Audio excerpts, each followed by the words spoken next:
কলি বিছানার ওপর থেকে নিজের ফোনটা হাতে নিয়ে কল করলো রিমঝিমকে। একবার রিং হওয়ার পর কল রিসিভ করলো রিমঝিম। কলি হ্যালো বলতেই রিমঝিম বলে উঠল, পড়ালেখা না করে কল করছিস এত রাতে? কলি বলল, তোকে খুব মিস করছিলাম তাই না? আচ্ছা ভাবি, কি করছিস? রিমঝিম বলল, ভাবি ডাকছিস আবার তুই তুই করে বলছিস? তোর ভাইয়ের কাছে বিচার দেব কিন্তু। কলি বলল, তাহলে ভাইয়াকে ডাকবো? না না, বিচারটা তোলা থাক, সব বিয়ের পর একসাথে দেব। কি করছে আমার জামাইটা? আদিব কিছু বলতে যাবে তার আগেই কলি বলল ইশারায় চুপ করতে, তাই আদিবও চুপ হয়ে গেল। কলি বলল, তোর জামাই আপাতত আমাকে বকা খাওয়ানোর প্ল্যান করছে। জামাইয়ের খোঁজ না নিয়ে ননদের খোঁজ নিচ্ছিস? আহা, কি সৌভাগ্য কপাল আমার। ভাইয়াকে কবে মনে কথা বলবি? রিমঝিম শব্দ করে হেসে বলল। জানি না, এখন রাখি। বলেই রিমঝিম কল কেটে দিল। আদিব ভ্রু নাচিয়ে বলল, কি চলছে এইসব? কলি বলল, বাচ্চারা কি আর এসব বুঝবে? আগে বড় হও তুমি। তাছাড়া টাকা ছাড়া ফাঁকির মতন দোয়া আমি নম্বর চেয়েও না। হয়তো তোমার জন্য মায়া করে টাকা না পাওয়ার দুঃখে নম্বরটা ডিলিট করে দিতে হবে। রিমঝিমের নম্বরটা কিন্তু এখনও আমার মুখস্থ নেই, বলে দিলাম। বলেই কলি দৌড় লাগালো আম্মু আসছি বলে। সবাই খাওয়ার টেবিলে বসে নিজেদের মতন করে খাবার খাচ্ছে। আশরাফ শিকদার আদিলকে উদ্দেশ্য করেই বলেন, সপ্তাহখানেক পরে নির্বাচন। আমার মনে হয় কোনো রকম রিস্ক নেওয়া আমাদের ঠিক হবে না। পিয়াসকে বাড়িতে আনার ব্যবস্থা করো। আদিল শিকদার কিছু বলতে চাইলে আশরাফ শিকদার বললেন, চিন্তা করো না, সবার ভালোর জন্য করছি। ঈশান রাতের খাওয়া শেষ করে রুমে বসে অপেক্ষা করছে জুথির।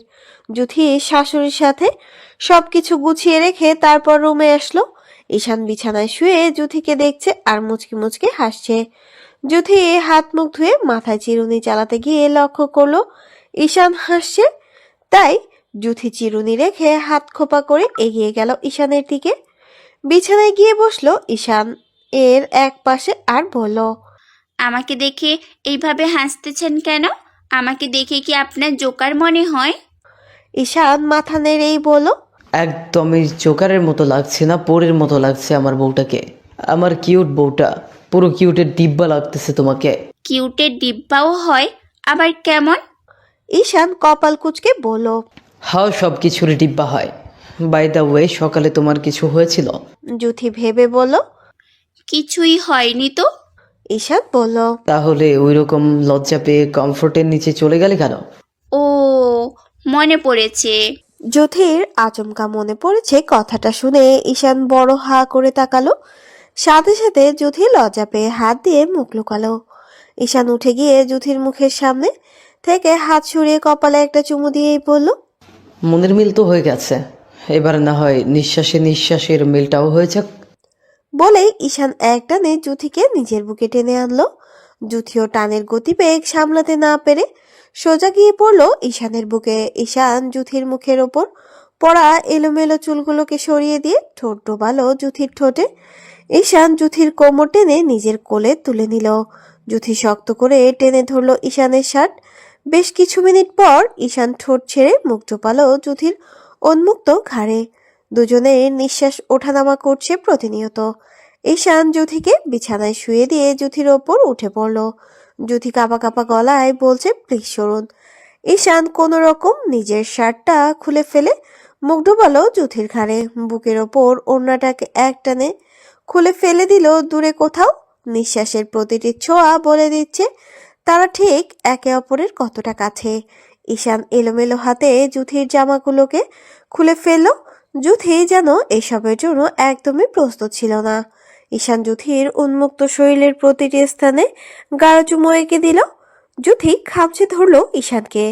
জুথির ছোট ছোট আঘাতে ঈশানের কিছু জায়গায় দাগ বসে গেছে এতক্ষণে। ঈশান খুব তৃপ্তি নিয়ে আদর করতে লাগলো জুথিকে। মুহূর্তে এই দুজনে একে অপরের সাথে মিলেমিশে একাকার হয়ে গেল। রাত 11টা। ঘড়ির কাঁটা টুংটাং আওয়াজ তুলে তারে জানান দিচ্ছে বাইরে বাতাসের সাথে ঝিরিঝিরি বেশ কিছুটা টুপটাপ আওয়াজ তুলে বৃষ্টি পড়ছে। বাইরের উত্তপ্ত ঠান্ডা শীতল আবহাওয়া বয়ে যাচ্ছে। শীত অতি নিকটে। আদিব রুমের বড় জানালা খুলে দিয়ে বিছানায় শুয়ে এক দৃষ্টি নিক্ষেপ করে তাকিয়ে আছে। সে বেশ অনেকটাই নার্ভাস। আদিব কলিকে সত্যি সত্যি 11,000 টাকা ক্যাশ দিয়ে তারপর নাম্বারটা এনেছে রিমঝিমের। এখন চিন্তার বিষয়, কলি কি সত্যি সত্যি নাম্বারটা দিল রিমঝিমের, নাকি আবারও নতুন কোনো মদন কাকার নাম্বার দিল? তাই আদিব কলিকে পরীক্ষা করার জন্য করলো কলির দেয়া নম্বরে। আদিব বেশ কয়েকবার কল করার পরও রিমঝিম কল ধরলো না দেখে আদিব বেশ বিরক্ত নিয়ে আবারও কল করলো। আদিব ভাবলো হয়তো অচেনা নাম্বার, তাই দেখে রিমঝিম কল তুলছে না। একবার দুইবার করে পুরো 4বার কল করার পর রিমঝিম কল রিসিভ করলো। নাম্বারটা অপরিচিত থাকায় সালাম দিয়ে জিজ্ঞাসা করলো। কে বলছেন? আদিব মিষ্টি হাসি দিয়ে বলল। আপনার স্বামী বলছি। রিমঝিম অবাক হয়ে জিজ্ঞাসা করলো। আমি তো বিয়ে করিনি, স্বামী হলেন কিভাবে? আদিব বিছানার সাথে গা মিশিয়ে গিয়ে বলল। বিয়ে ছাড়া ননদ থাকতে পারে, স্বামীও থাকতে পারে মিসেস রিমঝিম। রিমঝিম কপাল কুঁচকে বলল। মানে কি? কিসব বলছেন আবুল তাবুল? আমি আবুল তাবুল বলছি না রিমঝিম, আমি আপনার ননদের ভাই বলছি। রিমঝিম মুহূর্তেই বুঝতে পারলো কলটা কে করেছে, তাই রিমঝিম অবাক হয়ে ঠোঁটে ঠোঁট কামড়েই বলল। ভাইয়া আপনি? আদিব এক উচ্চ ধমকে বলে উঠল। বান্ধবীকে ননদ বানাতে পেরেছেন, তাই বলে স্বামীকে ভাইয়া বানাতে পারবেন না? রিমঝিম আমতা আমতা করেই বলল। না না, মানে আসলে কি হয়েছে আমি আপনাকে বলছি। কোনো কিছু বলতে বা বুঝতে হবে না আপনাকে। মিথ্যা কেন বলছেন আমাকে? কি মিথ্যে বলেছি আপনাকে? তুমি নাকি ফোন ইউজ করো না, তাহলে এত রাতে তুমি কার ফোন ইউজ করছো? রিমঝিম বলল। আমি তো আম্মুর ফোন চালাই। আপনাকে বললাম না আমার কোনো ফোন নেই। রাতের কিছু নোট ছিল অনলাইনে, আমি সেগুলি পড়ছি। আদিব বেশ কিছুটা সংকোচ নিয়ে বলল। একজন কলেজ পড়ুয়া মেয়ের কাছে ফোন নেই, এই কথা কি বিশ্বাসযোগ্য? রিমঝিম অল্প হেসে উত্তর করলো। একজন শিক্ষকের মেয়ের কাছে এই সব কিছুই সম্ভব। মানে? মানেটা খুব সহজ। আমার বাবা একজন শিক্ষক, তিনি নিশ্চয়ই কখনো এত আগে তার মেয়েকে ফোন কিনে দেবেন না, তাই না? হতে পারে। দুইজন বেশ কিছু সময় চুপ থেকে তারপর রিমঝিম বলল। আপনি আমার নাম্বার কোথায় পেয়েছেন? আদিব বেশ কিছু সময় দীর্ঘশ্বাস টেনে বলল। মনের টান থাকলে নম্বরটা কোনো বিষয় না। মানে? আদিব অল্প হেসে খুব সিরিয়াস গলায় বলল। কলির ভাবি হয়ে যাও, নয়তো মিসেস রিমঝিম হয়ে যাও, প্লিজ প্লিজ। রিমঝিম বলল। কলি তো আমাকে ভাবি বলেই ডাকে, তাহলে আবার কেন ভাবি হতে যাব? আদিব খুশিতে এক লাফ দিয়ে বিছানা থেকে উঠে বলল। তার মানে তুমি রাজি কি রাজি? আমাকে ভালোবাসতে? রিমঝিম খুব সিরিয়াস হয়ে বলল। আমার বয়স কম, আমি ছোট মানুষ। তাছাড়া তো রিলেশন করা হারাম। তাছাড়া আমি হারাম থেকে দূরে থাকতে চাই। প্লিজ হারাম সম্পর্কে যাওয়ার জন্য অনুরোধ করবেন না। আদিব অল্প হেসে বলল। তাহলে তুমি আমার জন্য হালাল হয়ে যাও। কিভাবে? ঠিক 7 দিন পর তোমাকে দেখাবো কিভাবে হালাল করে নিতে হয়। ভাইয়ার নির্বাচন 3 দিন পর, তারপর না হয়। কি তারপর? মন দিয়ে পড়াশোনা করো। আর হ্যাঁ, সামনে একটা স্পেশাল মোমেন্টের প্রিপারেশন নাও। Good night. বলেই আদিব কলটা কেটে দিল। রিমঝিম আদিবের পেঁচানো কথার মানেটা সঠিক বুঝল না। ভোর 7টা। আশরাফ শিকদার এবং আদি শিকদার বসে আছেন, নির্বাচন নিয়ে কথা বলছেন নিজেদের মাঝে। আশরাফ শিকদার জানালেন তার বয়স হয়ে যাচ্ছে, সে আর বেশি দিন স্বরাষ্ট্রমন্ত্রীর আসনটা নিয়ে বসে থাকবেন না। বাকিটা জীবন নিজের প্লাস বাড়ির সবার দেখাশোনা করে কাটিয়ে দেবেন। আয়রা সোফায় বসে আছে সোনালী তালুকদারের সাথে, পাশেই বসে আছেন অহনা শিকদার। অহনার শরীর এখন আগের থেকে অনেকটাই সুস্থ। গত 2 দিন একটানা বাড়িতে থেকে সেও বেশ বোরিং ফিল করছে। অনেকটাই মান অভিমান নিয়ে পড়েছিল আদিলের ওপর। এখন আর ভালোবাসার মানুষের সাথে রেষারেষি করতে একদম ভালো লাগে না তার। ভালোবাসার মানুষ হিসেবে না, হোক, বন্ধু হিসেবে তো পাশে থাকা উচিত। 2 দিন পর নির্বাচন, যদি কোনো প্রয়োজন হয় তাকে, তাহলে অবশ্যই সে আদিলকে সাহায্য করবে। স্যার, রোশান অল্প দৃষ্টি নিক্ষেপ করে তাকালো লোকটার দিকে, ঠোঁট উল্টে বলল। হোয়াট? লোকটা মাথা নত করে বলল। স্যার সঠিকভাবে কোনো ইনফরমেশন পাচ্ছি না। রোশান কিঞ্চিত হেসে ফেলল এবং ইকবাল খানের দিকে তীক্ষ্ণ দৃষ্টি তাক করে বলল। এত সিয়ানা হলে কি জীবন চলবে ড্যাড? ইকবাল খান বসা থেকে উঠে দাঁড়াতে দাঁড়াতে বললেন। চিন্তা করো না বেটা, তোমার হাতে আরো 48 ঘন্টা সময় আছে। রোশান চায়ের কাপে চুমুক দিয়ে বলল। এত কুকর্মের সাথে জড়িত থাকার পরও কতটা কনফিডেন্স নিয়ে মানুষ নির্বাচনে দাঁড়ায়? রোশানের কথার মাঝে একজন বডিগার্ড বলে উঠল। স্যার, শিকদার বাড়ির ছোট ছেলে মানে প্রিয়া শিকদারকে তার পরিবারের থেকে সকালে বাড়িতেই নিয়ে চলে গেছে। রোশান কিঞ্চিত হেসে বলল। শুনেছি হাসপাতাল থেকে ডক্টর কল করেছিল। আদিল ঘুম থেকে উঠে ভালো করে শাওয়ার নিয়ে প্রপার ভাবে রেডি হচ্ছে। কাল বাদে পরশু নির্বাচন। আদিল সহ পরিবারের সব ছেলেরা মিলে যাবে সমাবেশে। আজকেই তাদের শেষ সমাবেশ। নির্বাচনের আগে আপাতত আর কোনো জনসমাবেশের আয়োজন করা হবে না। আজকেই শেষ। আজকে 11টার দিকে সবাইকে উপস্থিত থাকতে হবে হৃদয়পুরের জনসমাবেশে। সুষ্ঠু নির্বাচন সেট আপ করতে পুলিশ প্রশাসনের লোক থাকবে বেশ অনেক। জায়গায় জায়গায় পুলিশের সাথে থাকবে শিকদার বাড়ির বিশ্বস্ত বডিগার্ডরা। নির্বাচনে প্রচুর পরিমাণে ঝামেলা হয়ে থাকে, তাই স্বরাষ্ট্রমন্ত্রী নিজেও কোনো রিস্ক নিতে চায় না বলে তিনি বিভিন্ন জেলা থেকে পুলিশ আনার ব্যবস্থা করেছেন। আদিল কোনোভাবে এমপি হয়ে গেলে তখন আদিল নিজেই সবটা সামলাতে পারবে। তার রাজনৈতিক জীবনে প্রথম পদার্পণ শুরু হবে এমপি থেকে। আদিল এতক্ষণ যাবৎ ফোনে কথা বলতে বলতে রেডি হয়ে গেল। ইরা দরজার সামনে হাতে কফি নিয়ে দাঁড়িয়ে বিষয়টা লক্ষ্য করলো। ইরা টিপি টিপি পায়ে রুমে প্রবেশ করলে আদিল ইরাকে দেখে সঙ্গে সঙ্গে কলটা কেটে দিয়ে তাকালো ইরার দিকে। সুতির নরম 3 পিস শরীরে চড়িয়ে মাথায় অল্প কাপড় টেনে আদিলের হাতে কফির কাপটা এগিয়ে দিতে দিতে বলল। কখন বাড়িতে ফিরবেন? আদিল কফিতে চুমুক দিতে দিতে বলল। মনে হয় রাত হবে। কেন? এমনি। শুধু কি এমনি, নাকি কিছু বলতে চাও? বলেই আদিল ইরার কোমর টেনে নিজের কাছে নিয়ে বলল। সবাইকে মিস করবো বউ? ইরা আদিল থেকে নিজেকে ছাড়ানোর জন্য ছটফট করতে লাগলো, তাই দেখে। কি হচ্ছে, এমন করছো কেন? ছাড়ুন আমায়। যদি না ছাড়ি? আব্বু ডাকছে আপনাকে। ডাকুক, আসো একটু নয়ছয় করি। ছি, কি বাজে আপনি। বাজে স্বামী আপনার প্রাপ্য ম্যাডাম। কেন, আমি কি খুবই বাজে? আদিল শিকদারের বউ খারাপ হলে সমাজকে এটা মেনে নেবে? আদিল শিকদার খারাপ, কিন্তু তার বউ একদম ফুলের মতো পবিত্র।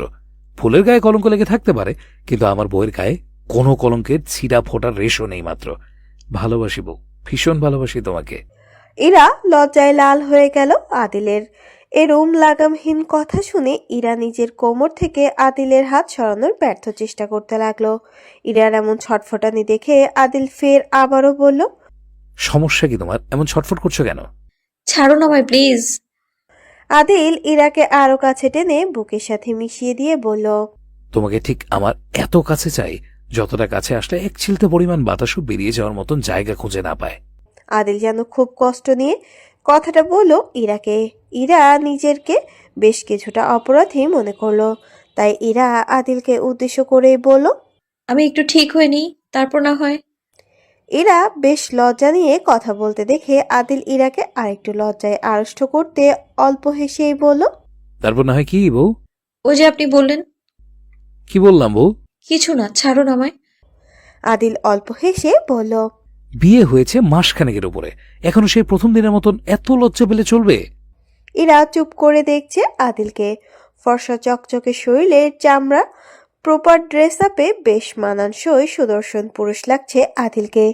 ইরাকে এক পলক দৃষ্টিতে তাকিয়ে থাকতে দেখে আদিল অল্প হেসে সিরিয়াস গলায় বলল। স্বামীকে আঁচলে বেঁধে রাখার ব্যবস্থা করুন ম্যাডাম, নয়তো আপনার স্বামী এমপি হয়ে গেলে তখন আবার দেখবেন অন্য কেউ এসে আপনার স্বামীকে আঁচলে বেঁধে নিয়ে যাওয়ার চিন্তা ভাবনা করবে। ইরা কপাল কুঁচকে ফেলল। আমার কনফিডেন্স আছে আমার স্বামীর প্রতি। আমার স্বামী কখনো অন্য কারো শাড়ির আঁচল ধরে আমায় ছেড়ে চলে যাবে না। তাই নাকি? এত কনফিডেন্স কোথায় পান ম্যাডাম? ইরা আদিলের চোখের তাকিয়ে থেকেই বলল, I trust you, you are my everything. Really? এবার ছাড়ুন। আমাকে ভালোবাসো? না। তাহলে বলবা আমি তোমার সব। কখন বললাম?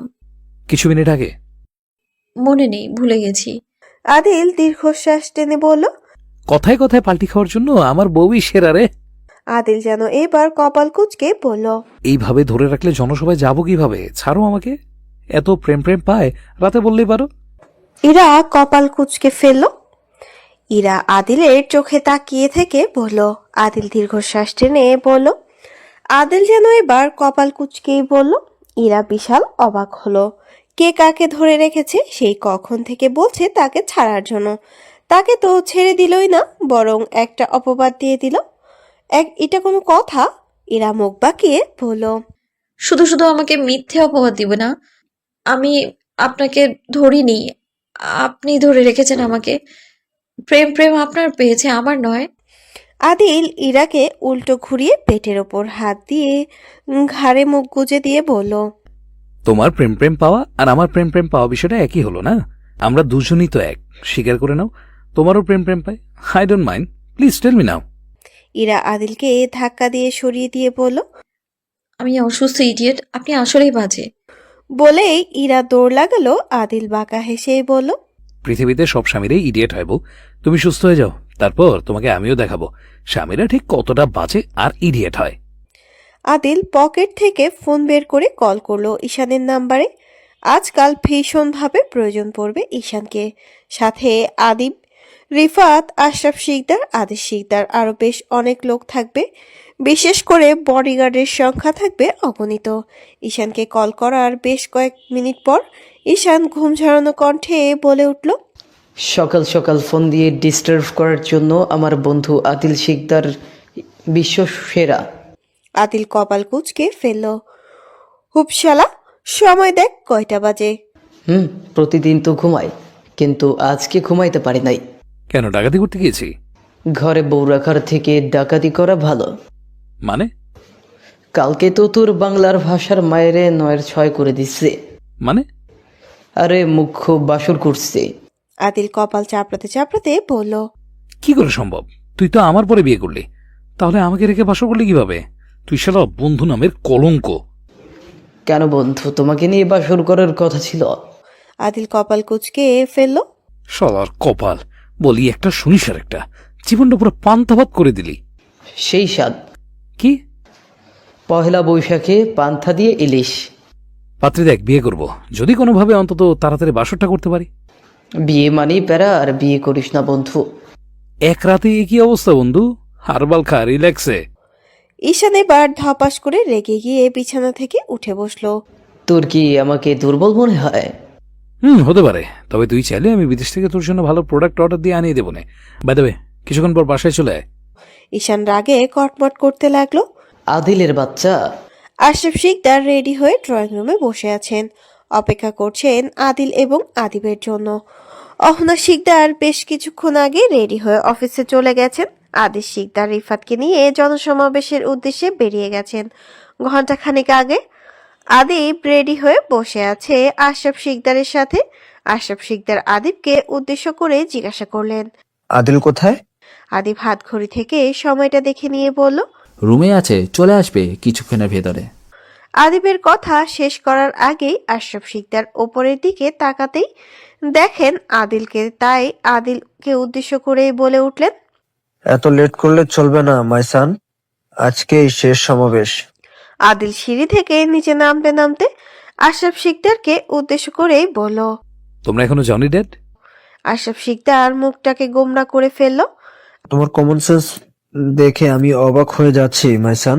আদিল হাতের ঘড়িটা সময়টা পরখ করে দেখে নিয়ে বলল, অনেকেই অপেক্ষা করছে আমাদের জন্য, এত লেট করো না, তাদেরকে মোটেও ঠিক হবে না। তাছাড়া তুমি ভুলে যেও না আমি একজন স্বরাষ্ট্রমন্ত্রী। তোমার আগে সবাই আমাকে খুঁজবে। কুইক, চলো। আদিল গলা খাগারি দিয়ে বলল, 30 মিনিট আছে এখনো, এই সময় কি যথেষ্ট নয় ড্যাড? আগে পাশ হয়ে নাও, পরেরটা পরে দেখা যাবে। আমাকে চ্যালেঞ্জ করো না ড্যাড, ঠিক জিতিকে তোমাকে দেখিয়ে দেবো। এর মাঝে ঈশান চলে এসেছে শিকদার মহলে। ঈশানকে দেখা মাত্রই আশরাফ শিকদারের মুখে হাসি ফুটে উঠল, এক উজ্জ্বল হাসি। ঈশান এগিয়ে গিয়ে বসলো আশরাফ শিকদারের পাশে। আশরাফ শিকদার ঈশানকে জিজ্ঞাসা করলো, কেমন আছো ইয়াংম্যান? ঈশান খুব স্বাভাবিক গলায় বলল, ভালো আছি আঙ্কেল, আপনি কেমন আছেন? আশরাফ শিকদার বললেন, আলহামদুলিল্লাহ ভালো আছি। দিনকাল কেমন যাচ্ছে ইয়াংম্যান? ঈশান বলল। একদম সেই গাড়ির মতন গড়বড় করে যাচ্ছে। আদিল সবাইকে উদ্দেশ্য করেই বলল। চলো এবার বের হই, গাড়িতে বসে কথা বলো নিজেদের মতন। আশরাফ শিকদার এবং আদিব উঠে গিয়ে আগে আগে চলে গেলেন গাড়িতে। আদিল, হ্যালো বন্ধুরা, পরবর্তী পার্ট খুব তাড়াতাড়ি আসবে, তো সবাই অপেক্ষায় থাকো। আর চ্যানেলটি যারা এখনো সাবস্ক্রাইব করনি তারা পরবর্তী পার্ট দেখার জন্য চ্যানেলটি সাবস্ক্রাইব করে রেখো। ধন্যবাদ সবাইকে, আমাদের সাথেই থেকো।